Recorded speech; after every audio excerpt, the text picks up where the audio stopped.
आज सावन का पहला सोमवार है। इस पवित्र दिवस पर एक महत्वपूर्ण सत्र का प्रारंभ हो रहा है और सावन के इस पहले सोमवार को मैं देशवासियों को बहुत बहुत शुभकामनाएं देता हूं। आज संसद का मानसून सत्र का भी आरंभ हो रहा है। देश बहुत बारीकी से देख रहा है कि संसद का यह सत्र सकारात्मक हो, सृजनात्मक हो और देशवासियों के सपनों को सिद्ध करने के लिए एक मजबूत नींव रखने वाला हो। साथियों, भारत के लोकतंत्र की जो गौरव यात्रा है, उसमें ये एक महत्वपूर्ण पड़ाव के रूप में मैं देख रहा हूं। व्यक्तिगत रूप से मुझे भी, हमारे सभी साथियों को भी ये अत्यंत गर्व का विषय है कि करीब 60 साल के बाद कोई सरकार तीसरी बार वापस आए और तीसरी पारी का पहला बजट रखने का सौभाग्य प्राप्त हो। ये भारत के लोकतंत्र की गौरव यात्रा की अत्यंत गरिमापूर्ण घटना के रूप में देश इसे देख रहा है। ये बजट सत्र है। मैं देशवासियों को जो गारंटी देता रहा हूं, क्रमशः रूप से उन गारंटियों को जमीन पर उतारना, इस लक्ष्य को लेकर के हम आगे बढ़ रहे हैं। ये बजट अमृतकाल का एक महत्वपूर्ण बजट है। हमें 5 साल का जो अवसर मिला है, आज का बजट हमारे उन 5 साल के कार्य की दिशा भी तय करेगा और ये बजट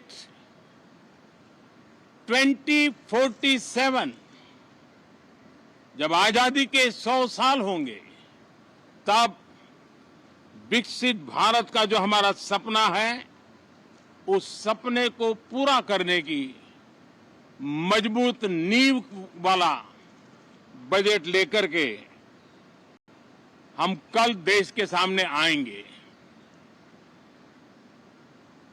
हर देशवासी के लिए एक गर्व की बात है कि भारत बड़ी इकोनॉमी वाले देशों में सबसे तेज गति से आगे बढ़ने वाला देश है। गत 3 वर्षों में लगातार 8% ग्रोथ के साथ, 8% ग्रोथ के साथ हम आगे बढ़ रहे हैं, हम ग्रो कर रहे हैं। आज भारत में पॉजिटिव आउटलुक, इन्वेस्टमेंट और परफॉर्मेंस एक प्रकार से अपॉर्चुनिटीज की पीक पर है। ये अपने आप में भारत की विकास यात्रा का एक अहम पड़ाव है। साथियों, मैं देश के सभी सांसदों से किसी भी दल के क्यों न हो, मैं आज आग्रहपूर्वक कहना चाहता हूं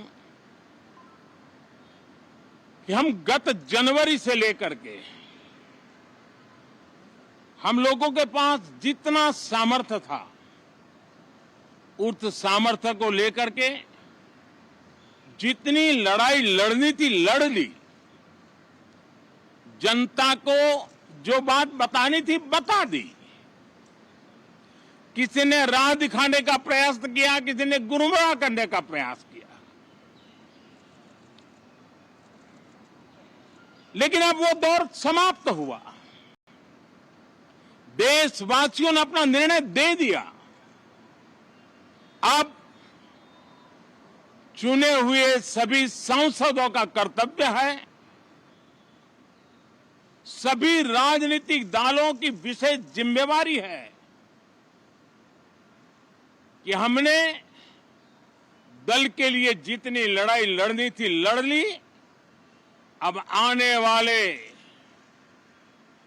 5 वर्ष के लिए हमें देश के लिए लड़ना है, देश के लिए जूझना है, एक और नेक बनकर के जूझना है। मैं सभी राजनीतिक दलों से भी कहूंगा कि आइए हम आने वाले 4 साढ़े 4 साल दल से ऊपर उठ करके सिर्फ और सिर्फ देश को समर्पित होकर के संसद के इस गरिमापूर्ण मंच का हम उपयोग करें। जनवरी 29 जब चुनाव का वर्ष होगा, आप उसके बाद जाइए मैदान में, सदन का भी उपयोग करना है कर लीजिए। वो 6 महीने जो खेल खेलने खेल लीजिए, लेकिन तब तक सिर्फ और सिर्फ देश के गरीब, देश के किसान, देश के युवा, देश की महिलाएं, उनके सामर्थ्य के लिए, उनको एम्पावर करने के लिए जन भागीदारी का एक जन आंदोलन खड़ा कर करके 2047 के सपने को पूरा करने के लिए हम पूरी ताकत लगाए। मुझे आज बहुत दुख के साथ कहना है कि 2014 के बाद कोई सांसद 5 साल के लिए आए, कुछ सांसदों को 10 साल के लिए मौका मिला, लेकिन बहुत से सांसद ऐसे थे जिनको अपने क्षेत्र की बात करने का अवसर नहीं मिला, अपने विचारों से संसद को समृद्ध करने का अवसर नहीं मिला, क्योंकि कुछ दलों की नकारात्मक राजनीति ने देश के संसद के महत्वपूर्ण समय को एक प्रकार से अपनी राजनीतिक विफलताओं को ढांकने के लिए दुरुपयोग किया। मैं सभी दलों से आग्रहपूर्वक कहता हूं कि कम से कम जो पहली बार सदन में आए हैं, ऐसे बहुत बड़ी संख्या में हमारे माननीय सांसद हैं और सभी दल में हैं, उनको अवसर दीजिए, चर्चा में उनके विचारों को प्रकट करने का मौका दीजिए, ज्यादा से ज्यादा लोगों को आगे आने का अवसर दीजिए। और आपने देखा होगा कि पार्लियामेंट के नए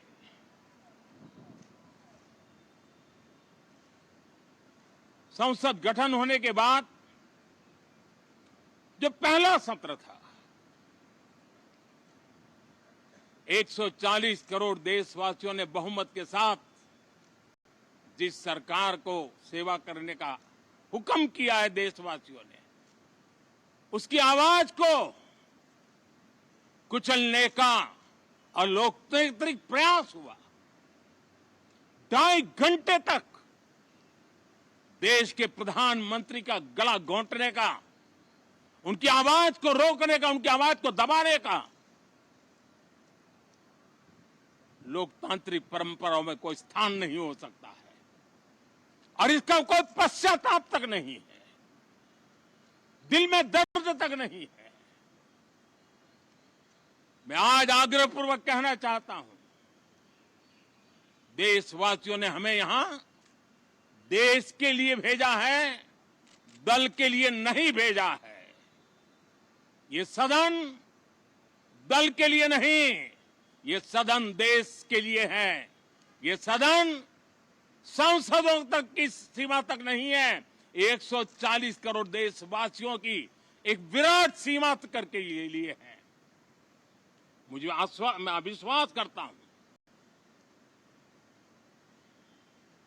कि हमारे सभी माननीय सांसद पूरी तैयारी के साथ चर्चा को समृद्ध करेंगे। कितने ही विरुद्ध विचार होंगे, विरुद्ध विचार बुरे नहीं होते हैं, नकारात्मक विचार बुरे होते हैं। जहां सोचने की सीमाएं समाप्त हो जाती है, देश को नकारात्मकता की जरूरत नहीं है। देश को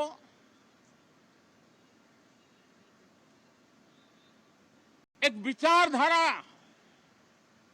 प्रगति की विचारधारा, विकास की विचारधारा, देश को नई ऊंचाइयों पर ले जाने वाली विचारधारा से हमें आगे बढ़ाना होगा। मैं पूरा आशा करता हूं कि हम